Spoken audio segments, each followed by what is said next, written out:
제8장.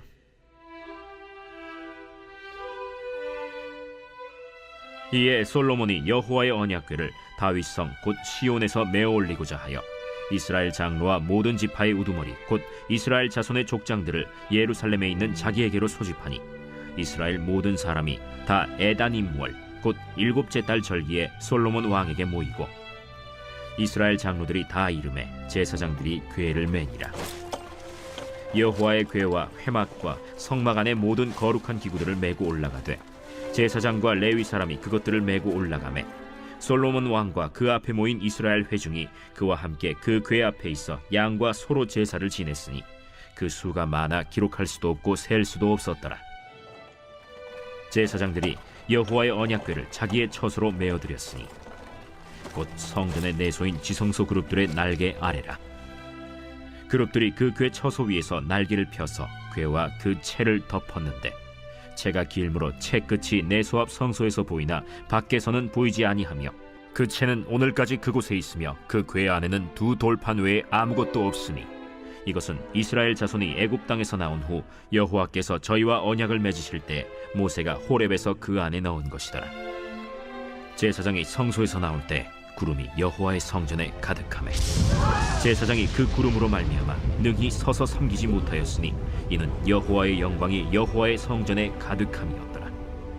그때 솔로몬이 이르되 여호와께서 캄캄한 데 계시겠다 말씀하셨사오나 내가 참으로 주를 위하여 계실 성전을 건축하였사오니 주께서 영원히 계실 처소로소이다 하고 얼굴을 돌이켜 이스라엘의 온 회중을 위하여 축복하니 그때 이스라엘의 온 회중이 서 있더라. 왕이 이르되 이스라엘의 하나님 여호와를 송축할지로다. 여호와께서 그의 입으로 내 아버지 다윗에게 말씀하신 것을 이제 그의 손으로 이루셨도다 이르시기를 내가 내 백성 이스라엘을 애굽에서 인도하여 낸 날부터 내 이름을 둘 만한 집을 건축하기 위하여 이스라엘 모든 지파 가운데에서 아무 성읍도 택하지 아니하고 다만 다윗을 택하여 내 백성 이스라엘을 다스리게 하였노라 하신지라. 내 아버지 다윗이 이스라엘의 하나님 여호와의 이름을 위하여 성전을 건축할 마음이 있었더니 여호와께서 내 아버지 다윗에게 이르시되 내가 내 이름을 위하여 성전을 건축할 마음이 있으니 이 마음이 내게 있는 것이 좋도다. 그러나 너는 그 성전을 건축하지 못할 것이요 내 몸에서 낳을 내 아들 그가 내 이름을 위하여 성전을 건축하리라 하시더니 이제 여호와께서 말씀하신 대로 이루시도다. 내가 여호와께서 말씀하신 대로 내 아버지 다윗을 이어서 일어나 이스라엘의 왕위에 앉고 이스라엘의 하나님 여호와의 이름을 위하여 성전을 건축하고 내가 또 그곳에 우리 조상들을 애굽 땅에서 인도하여 내실 때에 그들과 세우신 바 여호와의 언약을 넣은 궤를 위하여 한 처소를 설치하였노라.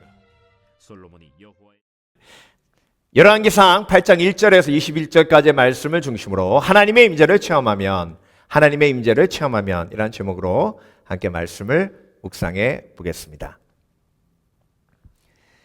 솔로몬이 성전 건축을 시작했는데요. 하나님은 명확하게 성경에 솔로몬이 하나님을 사랑하였더라 그렇게 기록하고 계십니다. 솔로몬이 하나님을 사랑하는 마음으로 성전 건축을 시작을 했습니다. 그리고 열심히 성전 건축을 이제 진행을 하는데요. 물론 그 과정 속에 온전치 못한 부분도 있었고, 그리고 하나님과 깊이 교제하며 대화하는 그런 모습을 좀 보기가 힘들었던 것도 사실입니다. 그렇지만 하나님께서는 오늘 본문에 말씀하셨듯이 다윗에게 약속하신 것처럼 솔로몬의 그 허물까지도 다 품으시고 성전 건축을 마무리할 수 있도록 도와주셨습니다. 그래서 여러분 이제 성전이 건축되고 마무리되고 이제 법궤를 성전으로 가지고 오는데요. 솔로몬이 다윗보다 나은 점도 있어요. 어떤 부분이냐면 법궤를 처음에 다윗이 예루살렘으로 가지고 올 때 그때 엄청난 재앙이 있었죠. 수레에다가 법궤를 얹혀놓고 가지고 오다가 그 법궤가 움직임으로 그거를 손으로 딱 잡았는데 그걸 운반하던 제사장이 즉사했습니다. 예. 그것 때문에 법궤를 가지고 오다가 멈추어졌어요. 그런데 오늘 본문을 보면 솔로몬은 하나님이 말씀하신 대로 제사장이 직접 어깨에다 메고 법궤를 운반하도록 그렇게 하는 모습을 볼 수 있습니다. 그래서 성격으로 보면 솔로몬이 굉장히 꼼꼼했던 것 같아요. 그래서 세밀하게 하나님이 말씀하신 대로 법궤를 성전으로 옮기고 그리고 그것을 갖다 놓고 대제사장들이 이제 지성소에서 나와서 성전 밖으로 나올 때 하나님이 구름으로 하나님의 임재를 보여주셨습니다. 그때 백성들이 다 모여 있었고요. 솔로몬이 거기서 감격합니다. 그래서 열왕기상 흐름 속에 솔로몬의 신앙이 가장 빛났을 때가 성전 건축을 마쳤을 때예요. 그때 하나님의 영광이 드러나며 하나님의 임재를 경험합니다. 여러분, 그래서 아무리 성전을 건축하고 그 아름다운 성전을 건축한 다음에 노력하고 그래도 뭐가 없으면 끝이에요? 하나님의 임재가 없으면 끝이에요. 그런데 하나님의 임재가 있을 때 그 모든 노력과 수고가 하나님 앞에 받으실 만한 향기로 흠양되는 겁니다. 그래서 여러분, 저와 여러분이 예배 속에서 항상 소망해야 될 건 뭐죠? 하나님의 임재를 경험하는 거예요. 하나님의 임재를 경험하는 건 뭐예요? 하나님이 나와 함께 계심을 내가 믿고 믿는 걸로 끝나는 게 아니에요. 체험하고 경험하는 겁니다. 그래서 여러분, 말씀을 들을 때, 내가 말씀을 들을 때 하나님의 임재를 경험합니다. 말씀은 곧 하나님이시기 때문에 그렇습니다. 요한복음 1장에 태초에 말씀이 계시니라, 말씀이 하나님과 함께 계셨고 그 말씀은 곧 하나님이십니다. 자, 말씀이 하나님과 함께 계셨다라고 했죠. 그렇죠? 그러니까 내가 하나님의 말씀을 들을 때 하나님이 나와 함께 계시는 겁니다. 내가 하나님의 말씀을 읽을 때 하나님이 나와 함께 계시는 겁니다. 그래서 여러분, 하나님의 임재를 사모하는 사람은 하나님의 말씀을 사모합니다. 하나님의 말씀을 사모할 때 하나님의 임재를 체험합니다. 여러분, 편지 읽을 때요, 정말 좋아하는 사람이 써준 편지를 읽으면 마치 그 편지를 읽을 때 그 사람이 내 귀에다 대고 얘기하는 것 같아요. 그런 경험 해보셨습니까? 안 해보셨어요? 연애 편지 읽을 때 그런 경험 안 해보셨어요? 하나님의 임재를 사모하는 사람은 하나님의 말씀을 읽을 때, 묵상할 때, 들을 때 하나님의 음성을 캐치합니다. 그게 하나님의 임재예요. 그래서 여러분, 그 하나님의 임재를 체험하게 되면 내 마음에 놀라운 변화가 일어나요. 오늘 본문을 보면 솔로몬이 하나님의 영광을 체험하고 하나님의 임재를 체험했을 때 놀라운 변화를 경험하고 백성들에게 연설할 때 그 변화된 솔로몬의 마음의 상태가 그들에게 선포가 됩니다. 여러분, 하나님의 임재를 예배 속에서 체험하면 내 마음이 움직여요. 내 마음이 열려요. 제가 처음 예수님 믿고 예배 속에서 하나님의 임재를 경험했을 때 제 마음속에 어떤 체험으로 다가왔냐면 평안함으로 다가왔어요. 제 일생 전체가 불안했거든요. 그런데 이상하게 교회 가서 예배만 드리면 마음이 편안한 거예요. 그래서 고3 때 제가 새벽 기도를 시작한 이유가 그거예요. 학교에 있으면 그렇게 불안하고 심지어 집에 있어도 그렇게 불안한데 예배 드리러 교회에만 앉아 있으면 마치 사마리아 여인에게 예수님이 말씀하신 네 마음에서 생수의 강이 흘러나가리라 하신 말씀처럼 내 속에 평강이 임하는 거예요. 여러분, 이건요 어떤 환경적 이유 그래서 있는 게 아닙니다. 하나님이 임재하실 때 저와 여러분에게 주시는 선물이에요. 그렇게 하나님의 임재가 체험되면서 조금씩 더 깊은 임재를 경험하면서 제 신앙에 자라났어요. 예. 그래서 오늘도 찬양할 때 예배자 찬양했잖아요. 저와 여러분은 예배자예요. 예배자가 뭡니까? 하나님의 임재를 체험하는 사람이에요. 예배 속에서. 예. 근데 그 체험이 갈수록 깊어져야 될 줄 믿습니다. 갈수록 새로워져야 될 줄 믿습니다. 하나님은요, 예, 광대하시고 marvelous, unbelievable, mysterious, 우리가 상상할 수 없을 만큼의 그런 좋은 분이에요. 그 하나님의 임재를 예배 속에서 날마다 경험하고자 원하는 그 열정, 그 열정이 바로 예배자의 마음입니다. 예. 그래서 여러분, 주님 품 안에 안기는 그날까지 더 깊은 하나님의 임재를 경험하고자 하는 열정이 있으시길 주의 이름으로 축원합니다. 예. 그런데 여러분, 말씀을 통해 하나님의 임재를 경험하고, 그리고 자, 요한복음 1장 2절에 그가 하나님과 함께 계셨고, 함께 계셨다는 말이 두 번 나오죠. 그렇죠? 말씀이 하나님과 함께 계셨고, 그가 하나님과 함께 계셨고, 그가 누구예요? 예수 그리스도. 예. 그로 말미암아 모든 만물이 지어졌고, 만물 하나도 그로 말미암아 지어지지 않은 것이 없었더라 말씀하시죠. 그때 예수님이 함께 계셨어요.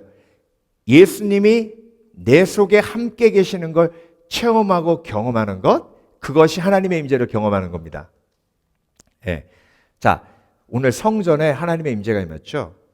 고린도전서 3장 16절에 뭐라고 하셨죠? 너희가 성전인 것과 너희 속에 성령이 계시는 걸 알지 못하느뇨.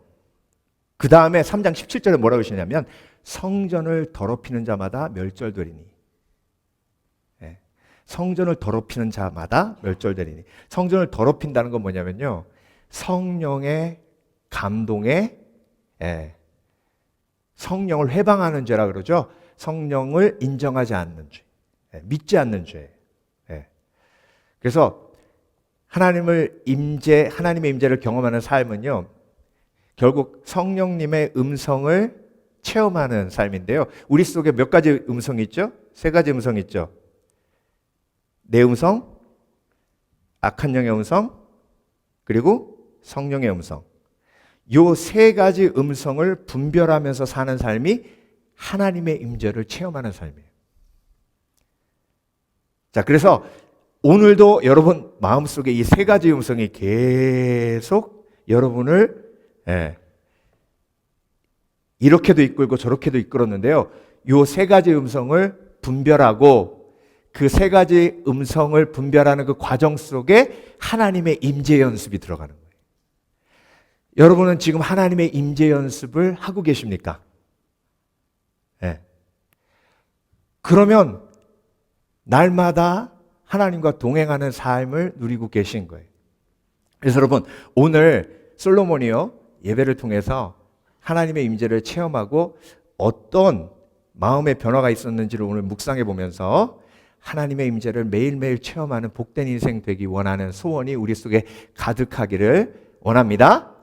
첫 번째로 솔로몬이 하나님의 임재를 체험하니까 축복하는 사람이 돼요. 네. 희한하죠? 여러분, 솔로몬이요, 가진 것도 많고 지혜도 많았는데요, 솔로몬이 백성을 축복했다는 말이 오늘 본문에 딱 한 번 나와요. 네.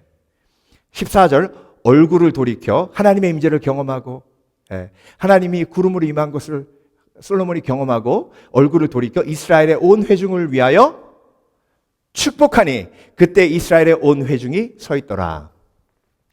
여러분, 왜 솔로몬이 그렇게 가진 것도 많고 지혜도 많고 그렇게 많은데 백성을 축복했다는 말이 성경에 그렇게 없을까요? 여러분, 축복은요, 가진 게 많아서 하는 게 아닙니다. 내가 다른 사람을 축복할 수 있는 건 처음부터 끝까지 성령의 역사입니다. 네. 축복이 뭐냐면요, 하나님의 눈으로 그 사람을 봐주는 게 축복이에요. 그러니까 솔로몬이 하나님의 임재를 경험하니까 하나님의 눈으로 백성들을 보는 거예요. 네.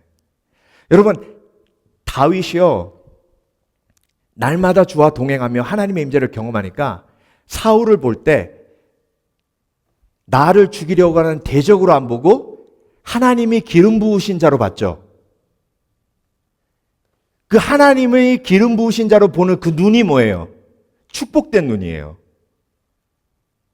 여러분, 예배 속에서 하나님의 임재를 경험하면요, 내 앞에 있는 사람이 하나님의 관점으로 보입니다. 그런데 그렇게 그 사람을 보지 않으면 인생이 힘들어요. 네. 제가 오늘 말씀 준비하면서 비행기에서 만난 한 할머니 생각이 났는데요. 아마 뉴욕 가는 길이었던 것 같아요. 네. 그 비행기 의자가 이렇게 네 개 있는 거 있잖아요. 안에 여기 앉고 저 여기 앉았는데 그 옆에 좀 호리호리한 분이 앉으시면 좋겠다. 왜냐하면 등치 큰 분이 앉으면 이게 힘들잖아요. 오래 가는데. 근데 딱 앉으시는데 흑인 할머니 한 분이 진짜 굉장히 풍성하신 분이에요. 그분이 옆에 딱 앉았는데 팔이요, 이 기대인데 넘어와가지고 이렇게 그냥 자동적으로 밀려요. 제가 무슨 생각했겠어요? 이러고 6시간을 어떻게 가나. 너무 불편하겠다. 이 여행 참 힘들겠다. 예. 그런 생각 확 드니까 짜증나겠죠, 그렇죠? 예. 근데요, 그러고 한 20분 흘렀는데 이분이 뒤적뒤적 하더니 성경책을 딱 꺼내서 성경책을 읽으시는 거예요. 예. 저는 아이패드 꺼내놓고 설교 준비하고 있었는데 아내가 옆에서 성경책 보시네. 그때부터요, 그분이 너무 아름다워 보이는 거예요. 네. 어쩔 수 없어요. 근데 여러분, 그분이 아름다워 보이니까 불편한 게 하나도 불편하지 않아요. 우리 인생도 똑같아요. 내가 그 사람을 어떻게 바라보느냐가 내가 행복하느냐 그렇지 않느냐에 달려 있어요. 근데 여러분, 내가 아무리 그 사람을 아름답게 보려고 해도 그게 쉽지 않아요. 근데 여러분, 하나님의 임재가 내 속에 있고 그 임재가 내 마음을 뒤집어 주시면 백성들을 축복할 수 있는 여유가 생기는 거예요. 근데 여러분, 솔로몬은 그 임재를 체험하기 전에는 백성을 축복할 수 있는 여유가 없었어요. 모든 걸 다 가지고 있는데 그 지혜로운 솔로몬이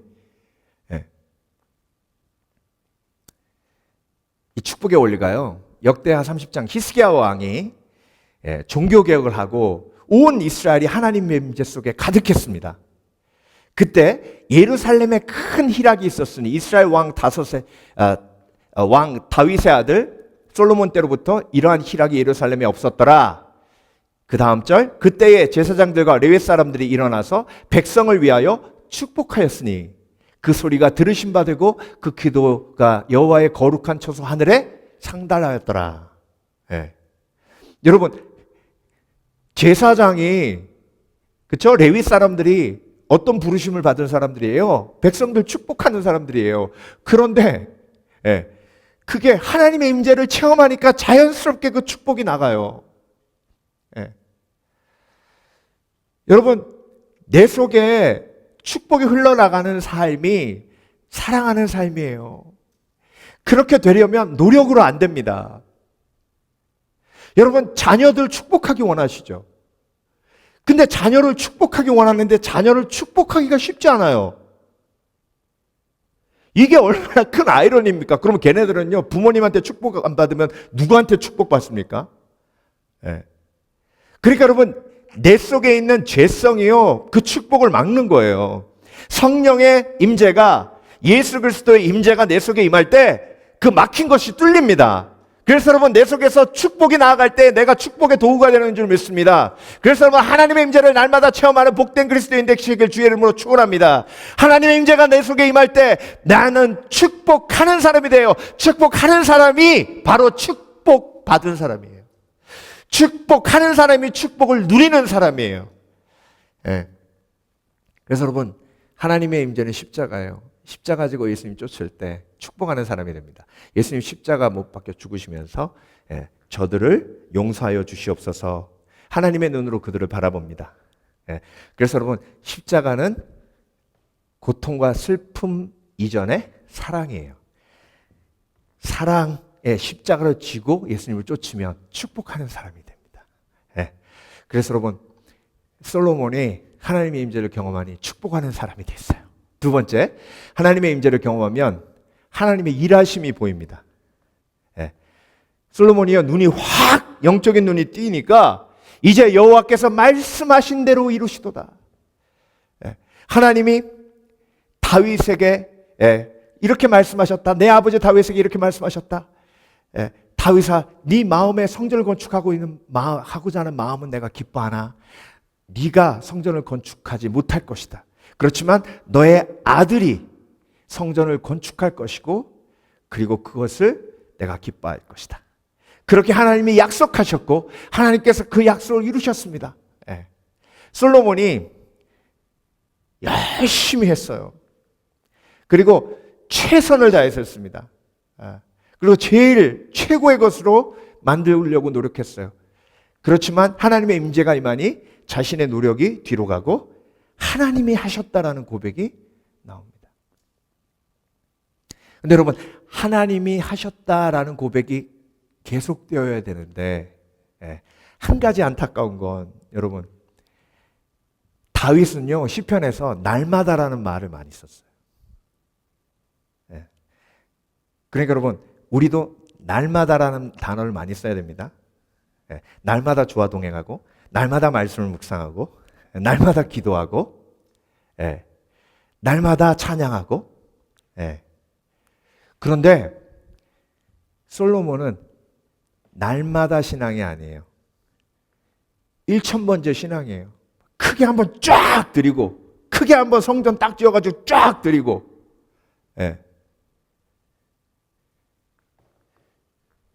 그래서 신앙의 클라이막스도 중요하지만 매일의 신앙이 훨씬 더 중요합니다. 하나님의 임재는요 매일 경험해야 돼요.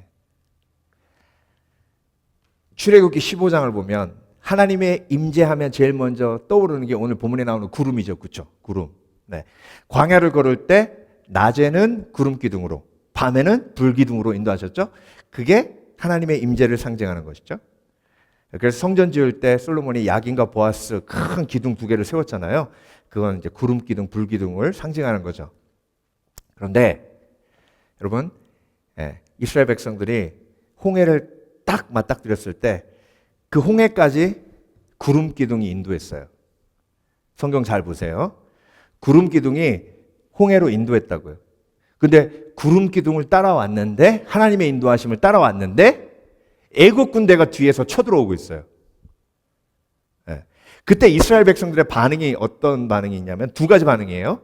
15장을 보면 하나님께 부르짖어 가로되 주여 우리를 살려주시옵소서라는 반응하고, 동시에 여호와 하나님이 기름 부으신 모세를 원망하여 가로되, 이 2가지 반응이 한꺼번에 터졌어요. 저와 여러분도 하나님의 임재를 경험하며 광야를 걸을 때 이런 상황이 딱 터지면 2가지 반응이 한꺼번에 나옵니다. 근데 여러분, 2가지 반응이 한꺼번에 나왔을 때 하나님이 부르짖음을 들으세요. 그러니까 여러분, 내 신앙이 완벽하지 않아도 하나님의 은혜로 항상 응답받고 살아가는 거예요. 근데 여러분, 그 구름 기둥이요, 갑자기 애국 군대가 쫙 오니까 구름 기둥이 쫙 전진해가지고 그 애국 군대를 싹 막아요. 성경을 보면 밤새도록. 그래서 그 구름 기둥이 있는 곳은 어둡고, 그 이후에 이스라엘 백성들이 있는 곳은 밝고, 그렇게 만들어 놓고 하나님이 바람을 밤새도록 불어서 홍해를 가르신 줄 믿습니다. 그러니 여러분, 하나님의 임재를 얼마나 크게 체험했어요. 그렇죠? 근데 신광야에 도착했을 때 애굽에서 나온 지 두 번째 달 15째 날에, 그러니까 45일 된 거죠. 물 없다고 돌로 못에 쳐 죽이려고 그랬어요. 자, 엄청난 하나님의 임재를 경험했어요. 구름 기둥이 막 애국 군대 맞고 바람이 홍해 가르고. 근데 그게 며칠 갔어요? 45일. 그러니까 가장 온전한 신앙은 매일 신앙이에요. 하나님이 내 앞에서 구름 기둥을 보여주시고 막 홍해를 가르시고 그 홍해 속에 애국 군대를 다 수장시키시고 나를 구하셔도요, 45일 지나면 그 감격과 그 체험은 다 어디로 갔는지 없어지고 목마른 거, 힘들고 고통스러운 것만 기억나는 게 인간의 죄성입니다. 그래서 여러분, 솔로몬의 모습을 열왕기서에 보여주시면서 다윗과 항상 대조하시면서 저와 여러분에게 보여주시는 건요, 다윗은 매일 신앙, 날마다 아침에 깰 때에 주 형상에 만족하리라는 아름다운 고백을 다윗은 했어요. 매일매일 아침에 깰 때에 하나님의 임재, 주 형상에 만족하리라. 네. 좋아 여러분, 그래서 하나님의 임재를 경험하는 사람은 매일매일 내 삶 속에서 일하시는 하나님을 체험하고 경험합니다. 구름 기둥으로 나를 인도하시고, 그리고 때로는 환난이 있을 때 그 구름 기둥으로 나를 보호하시고, 나를 앞길로 인도하시다가 홍해가 나를 가로막으면 구름 기둥으로 나를 막아주시고, 그런 하나님의 세밀하신 보호하심과 인도하심을, 하나님의 임재를 체험하고 경험하는 사람은 볼 수 있는 영적인 눈이 있습니다. 그래서 여러분, 오늘도 하나님이 여러분을 꼭 붙들고 계심을 하나님의 임재 속에서 체험하고 경험하시는 복된 그리스도인 되시길 주의 이름으로 축원합니다. 자, 그리고 마지막으로 솔로몬이 하나님의 임재를 체험하니까 약속을 붙들게 됩니다. 약속을. 자, 이제 여호와께서 말씀하신 대로 이루시도다. 말씀하신 게 약속이죠. 말씀하신 대로 이루시도다. 내가 여호와께서 말씀하신 대로 내 아버지 다윗을 이어서 일어나 이스라엘의 왕위에 앉고 약속하신 대로 이루시고, 약속하신 대로 이루시고, 이스라엘의 하나님 여호와의 이름을 위하여 성전을 건축하고, 하나님이 약속하신 대로 성전도 건축하게 하시고. 그러면 우리 이스라엘을 하나님이 약속하신 대로 앞으로 어떻게 하실 것이다? 인도하실 것이다. 그 상징이 뭐냐면 법궤예요. 내가 또 그곳에 우리 조상들을 애굽 땅에서 인도하여 내실 때에 그들과 세우신 바 여호와의 언약을 넣은 궤를 위하여 한 초소를 설치하였노라. 자, 하나님의 언약은 꼭 이루어진다는 걸 하나님의 임재를 통해 체험하고 경험합니다. 그래서 솔로몬이 모든 신앙의 핵심을 여호와의 언약, 법궤, 법궤 안에 있는 십계명, 하나님의 언약으로 딱 포커스를 맞춥니다. 이 포커스가 흐트러지면 안 되죠. 근데 여러분, 솔로몬은 이 언약을 하나님의 임재 속에 기억했는데 조금씩 어떻게 해요? 잊어갑니다. 저와 여러분에게 하나님께서 주신 언약은요, 예배드리지 않으면 잊어버려져요. 근데 그 언약을 잊으면 누구만 손해예요? 나만 손해예요. 여러분, 74세 때 아브라함한테 너의 자손이 저 별과 같고 모래와 같이 많을 것이라고 약속해 주셨잖아요. 근데 그걸 계속 믿었으면 아브라함하고 사라는 얼마나 평안했을까요?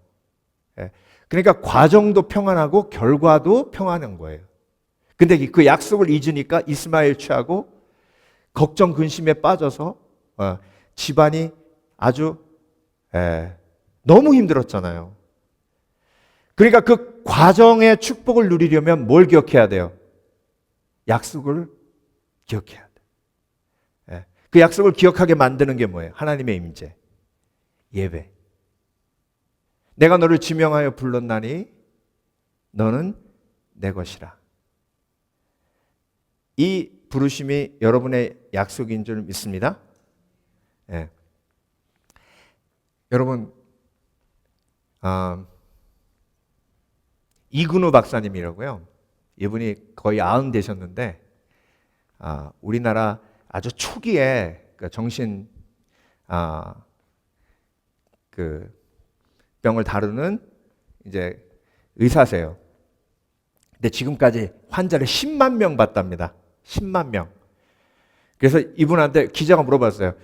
이근우 박사님, 지금까지 환자 10만 명을 치료하시고 한국 사람들의 마음의 병의 문제, 그 원인을 좀 한마디로 요약해 주시면 안 되시겠습니까?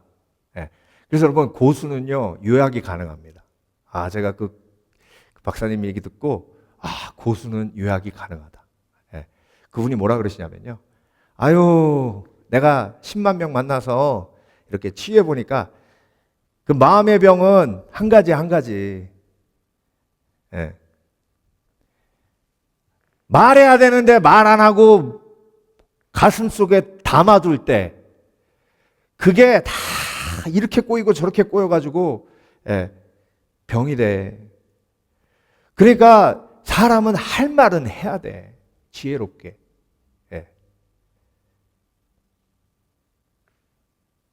여러분, 이 얘기가 무슨 얘기냐면요. 하나님이 약속하셨어요. 너는 내게 부르짖으라. 내가 내게 응답하겠고 내가 알지 못하는 크고 비밀한 내게 보이리라. 부르짖으라. 내가 내게 응답하겠고 너의 모든 얘기를 내가 뭐 하겠다? 들어주겠다는 거죠. 그렇죠? 여러분, 정말 그런 이근우 박사님 만나가지고 내 속에 있는 얘기 하려면 1시간 만나서 200불 드려야 돼요. 근데 여러분, 이 세상 모든 만물을 지으시고 나를 사랑하시는 하나님 앞에 내가 와가지고 내 속에 있는 거 다 꺼내놓으면 들어주시겠다고 약속하셨잖아요. 그 약속 믿으세요? 그러니까 기도는요, 정말 내가 사람에게 할 수 없는 미주알 고주알, 하나님 나 이래서 섭섭했어요. 그 사람이 나한테 이렇게 할 수 있어요. 여러분, 인생을 살다 보면 사람에 대한 실망이 쌓이잖아요. 근데 그 사람에 대한 실망을 극복하지 못하면 사람이 미워지고 나중에는 고립됩니다. 근데 여러분, 사람에 대한 실망과 낙심을 어떻게 이기는지 아세요? 하나님의 신실함으로 이기는 거예요. 하나님의 신실함을 경험하면 경험할수록 사람의 신실하지 못함을 품을 수 있는 여유가 생기는 거예요. 그래서 하나님이 너는 내게 부르짖으라 하신 거예요. 그게 약속이에요. 그러니까 다윗은요, 요압을 끝까지 품잖아요. 여러분, 요압 같은 사람 옆에 있다고 생각해 보세요. 그게 정말 너무 힘든 일입니다. 근데 다윗은요, 그 요압이라는 자기의 군대 장관이지만 자기를 실망시키고 자기를 수시로 조종하는 그 요압을 끝까지 품잖아요. 사람에 대한 낙심을 하나님의 신실함으로 이겨나가는 거예요. 근데 여러분, 사람에 대한 낙심을 이기지 못한 사람은 결국 이래서 관계 끊고 저래서 관계 끊고 이래서 뒤집고 저래서 뒤집어가지고 나중에는 외딴 섬 홀로 남아요. 하나님께서 약속하셨습니다. 그래서 꺼내놓으세요. 꺼내놓으세요. 그래서 그 이근우 박사님이 얘기하시는 그 표본 환자 중에 한 사람이 아버님이 돌아가셨는데, 그것도 17살 때 돌아가셨대. 근데 이분이 아버님이 돌아가셨는데 안 울었다. 남자는 울면 안 된다 그래가지고. 근데 그 아버님 돌아가신 다음에 그 다음부터 13년 동안 30 될 때까지 방황하면서 아무 일도 못했대요. 사람들은요 다 게을러가지고. 근데요, 이분은 다 일이 손에 안 잡히고 아무 일도 못하겠더라는 거예요. 그래서 자기는 되게 게으르구나 생각했대요. 근데 나중에 알고 봤더니 아버님을 잃은 그 슬픔을 제대로 표현하지 못했기 때문에 그 슬픔이 마음속에 꽉 그 사람을 짓눌러 가지고 그 삶 전체를 무기력하게 만든 거예요.